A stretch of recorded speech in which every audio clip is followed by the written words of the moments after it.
नमस्कार, बुलेटिन में आपका स्वागत है। आपके साथ मैं हूं जीनत सिद्दीकी। शुरुआत करते हैं खबरों की। सबसे पहले बात करेंगे बर्बादी की खबर की। उत्तरकाशी में आज फिर से भारी बारिश से तबाही मची है। यहां चिन्यालीसौड़ ब्लॉक के कुमराड़ा में जमकर बारिश और ओलावृष्टि हुई है, जिससे गांव में तबाही मच गई। यहां बारिश में भारी नुकसान की बात भी कही जा रही है। लगातार अभी बारिश जारी है। तस्वीरें काफी डरावनी हैं जो कि कुमराड़ा गांव से आई हैं। बारिश का तांडव यहां आराम से आप देख रहे हैं, लगातार देखा जा रहा है किस तरह से बारिश से काफी नुकसान हुआ है।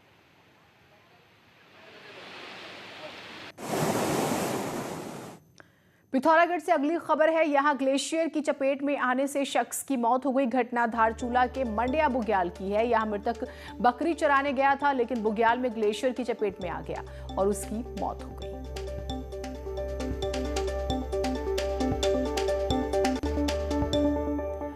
दिन से बंद बद्रीनाथ हाईवे को आज आखिरकार खोल दिया गया। शाम 5 बजे हाईवे को खोला गया। रुद्रप्रयाग के खांकरा में सम्राट होटल के पास हाईवे भूस्खलन की वजह से रविवार से ही बंद था और दोनों तरफ गाड़ियों की लंबी लाइन लगी हुई थी। पहले हाईवे को सिर्फ छोटी गाड़ियों के लिए खोला गया था, फिर बाद में भारी वाहनों के लिए भी रोड खोल दी गई। हालांकि एनएच पर अब भी हादसों की संभावना बनी हुई है। बद्रीनाथ धाम के अलावा केदारनाथ के साथ ही रुद्रप्रयाग और चमोली को जोड़ने वाला भी ये एकमात्र हाईवे है।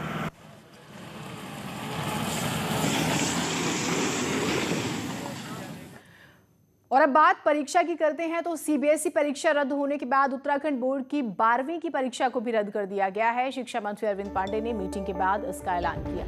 साथ ही कहा है कि जो छात्र परीक्षा देना चाहते हैं वो परीक्षा दे सकते हैं और कोई भी छात्र फेल नहीं होगा।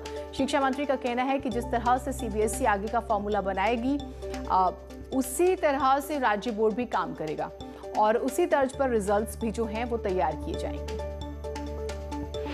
सीबीएसई बोर्ड ने जो डिसीजन लिया है उसी डिसीजन का मैं स्वागत करता हूं और अपने मुख्यमंत्री जी से निर्देशन लेने के पश्चात मैं आज ये कह सकता हूं कि उत्तराखंड में भी इंटर की परीक्षा को हम निरस्त करते हैं और जो भी सीबीएसई बोर्ड का कार्यक्रम आएगा हम उसी को अपना मानक बनाएंगे। सर, तमाम कंफ्यूजन है बच्चों में भी, क्योंकि कई बच्चे ऐसे जो एग्जाम्स देना चाहते हैं, उन बच्चों को क्या मैसेज देंगे?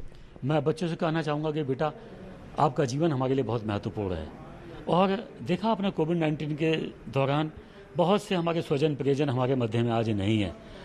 हम चाहते हैं जो सीबीएसई बोर्ड ने डिसीजन लिया है, हमारे केंद्र की गवर्नमेंट ने डिसीजन लिया है, उसका एक ही उद्देश्य है कि छात्रों के जीवन के हित में, शिक्षकों के जीवन के हित में, अभिभावकों के हित में कोई अब जनहानि ना हो।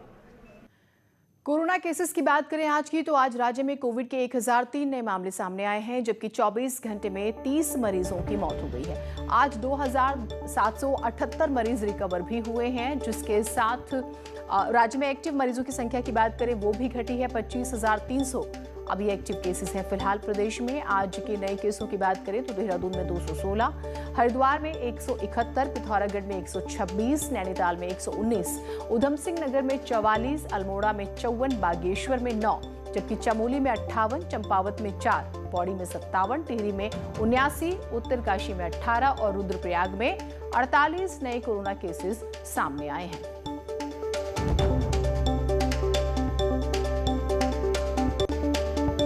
उत्तराखंड में अगर कोरोना के मामले इसी रफ्तार से कम हुए तो सरकार 8 जून या फिर उससे पहले भी उन जिलों में राहत दे सकती है जहां संक्रमण की रफ्तार कम हुई है।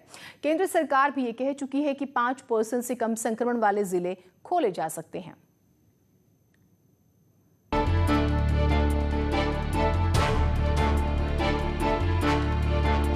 उत्तराखंड में 8 जून तक रोज आने वाले कोरोना केस 500 से नीचे आ सकते हैं।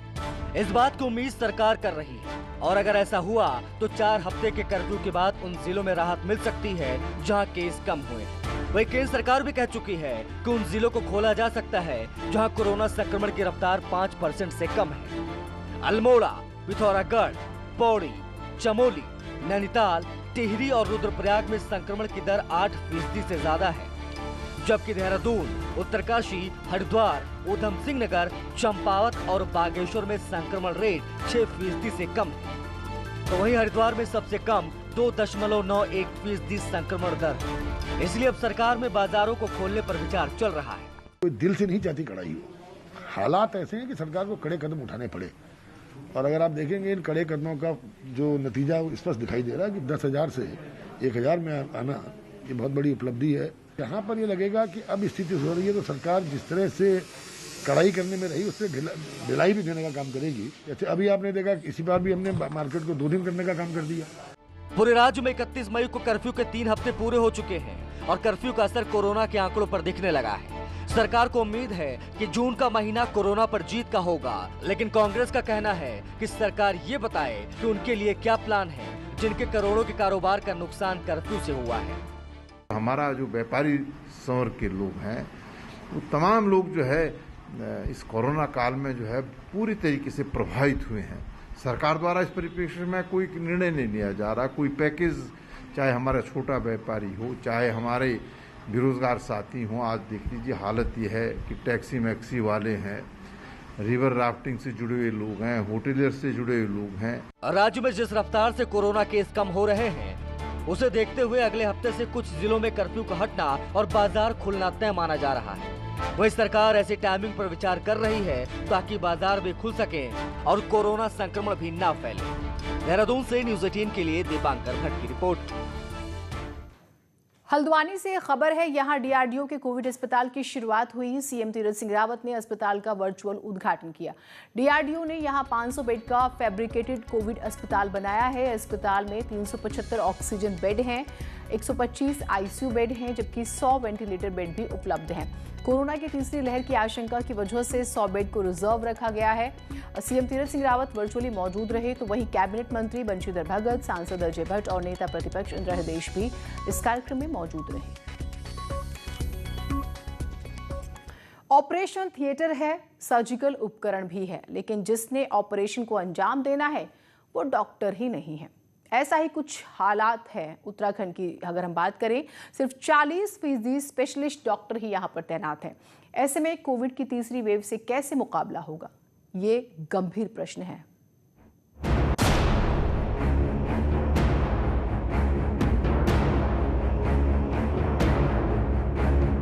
उत्तराखंड में स्वास्थ्य सुविधाओं को लेकर हमेशा ही सवाल उठते रहे हैं। कोविड काल में बेसिक इंफ्रास्ट्रक्चर में कुछ सुधार तो हुआ, लेकिन डॉक्टर्स की उपलब्धता अभी दूर की कौड़ी बनी हुई है। स्पेशलिस्ट डॉक्टर्स का तो भारी टोटा है।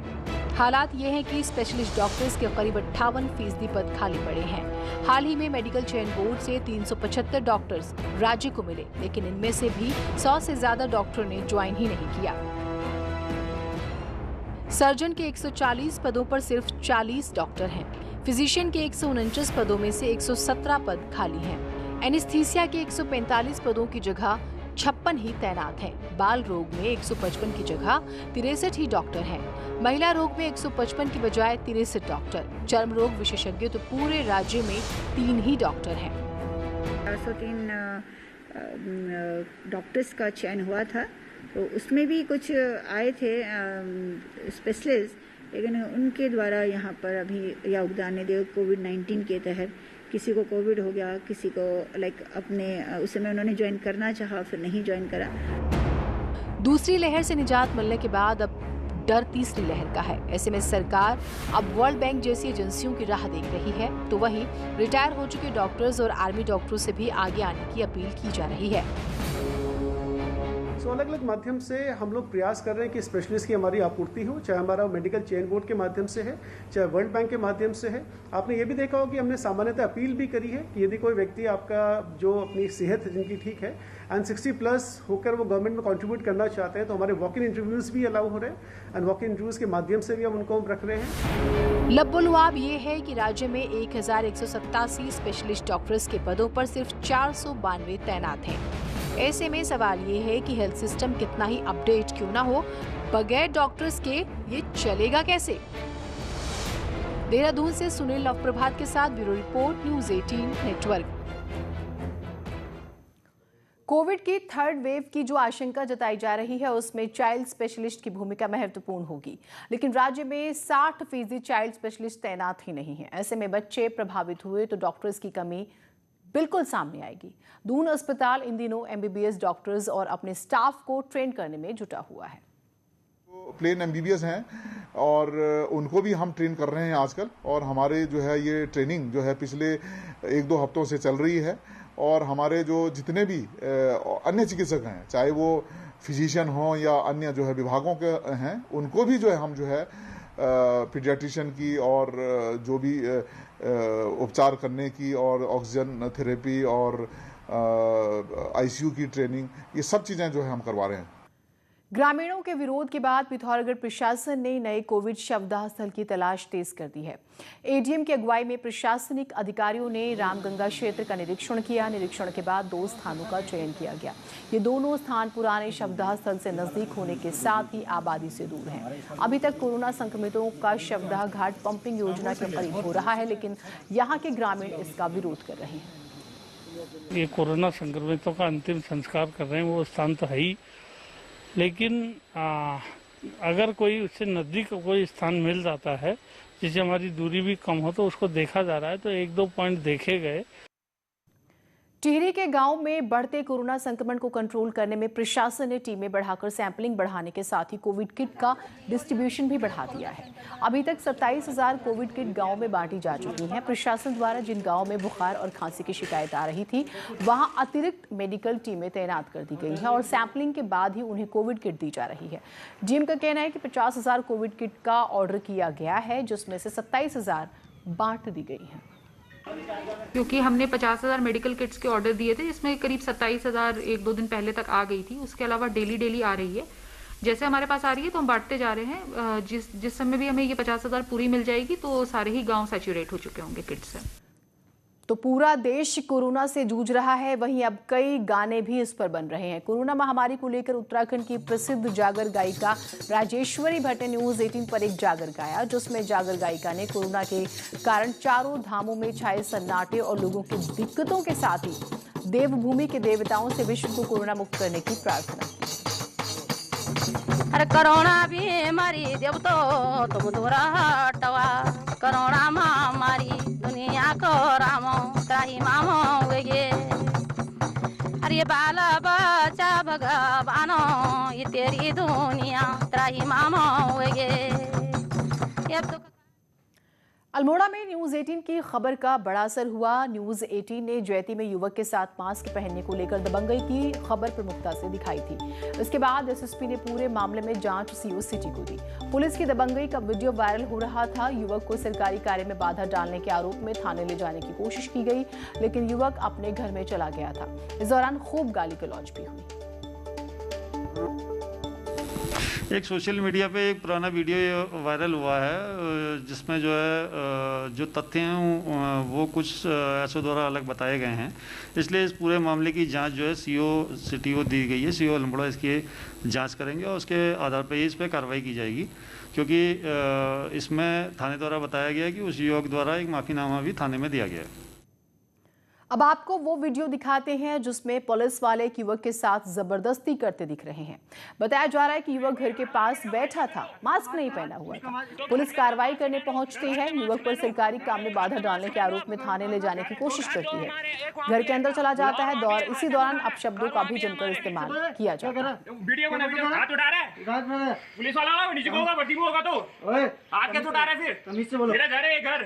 और वीडियो किसी और को दिखा रहे हैं क्या है?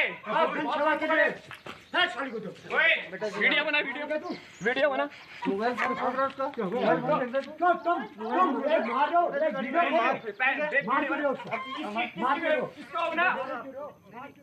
रुद्रप्रयाग से खबर है, जहां एक पुलिस वाला गुलदार से बाल बच गया।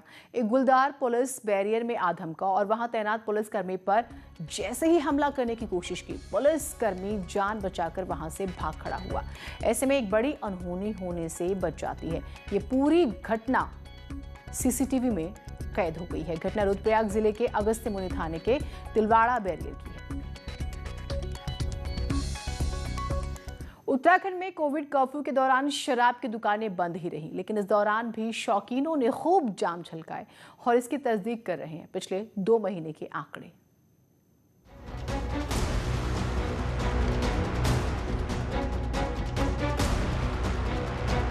राज्य में कोरोना कर्फ्यू के दौरान शराब के शौकीन खासे परेशान रहे, क्योंकि शराब के ठेके बंद रहे। लेकिन ऐसा नहीं था कि शराब की बिक्री नहीं हुई। तस्करों ने जमकर शराब की सप्लाई की और अकेले अप्रैल और मई के ही महीने में 888 केस आबकारी एक्ट में दर्ज हुए और इस दौरान उधम सिंह नगर जिला शराब तस्करी पर टॉप पर रहा। शराब तस्करी के आंकड़े हैरान करने वाले हैं। उधम सिंह नगर में अप्रैल में 57 केस दर्ज हुए तो मई में 162 केस दर्ज हुए। देहरादून में अप्रैल में 28 केस तो मई में 112 केस दर्ज हुए। हरिद्वार में 64 और 130, नैनीताल में 47 और 121, जबकि टिहरी में अप्रैल में 6 केस तो मई में 26 केस दर्ज किए गए। हिल्स में इतना ज़्यादा नहीं है, बट शराब के आंकड़े जो पिछले वर्ष के थे वो बराबर है। मेरे पिछले वर्ष भी कोरोना के कारण बंद था। हमें 2019 के मेरे पास इस वक्त आंकड़े नहीं है, तो उससे मिलान करके पता चलेगा। ड्रग्स के मुकदमे में जरूर वृद्धि हुई, डबल हो गया। पिछली बार 91 थे, इस बार 206 हैं।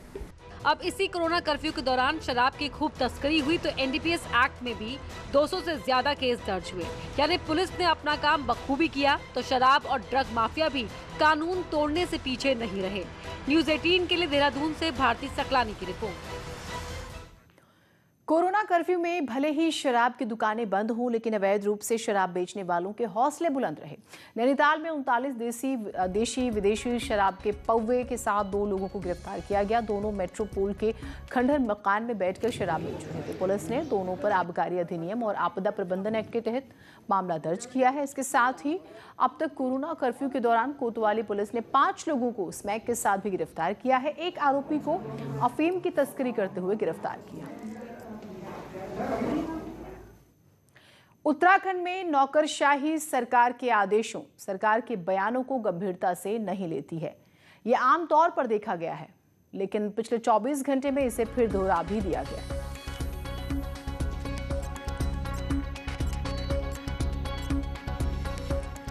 अभी तक कोई पत्र जारी नहीं किया गया है सरकार के माध्यम से, और इससे मंशा स्पष्ट नहीं हो पा रही है सरकार की कि सरकार की मंशा क्या है। आज की डेट में जिला टिहरी गढ़वाल, उधम सिंह नगर, हरिद्वार और विभिन्न डिस्ट्रिक्टों में आज की डेट में भी कर्मचारियों को हटाने के पत्र जारी किए गए हैं, जिसकी हम घोर निंदा करते हैं। एक छोटा सा ब्रेक ले रहे हैं, कहीं मत जाइए।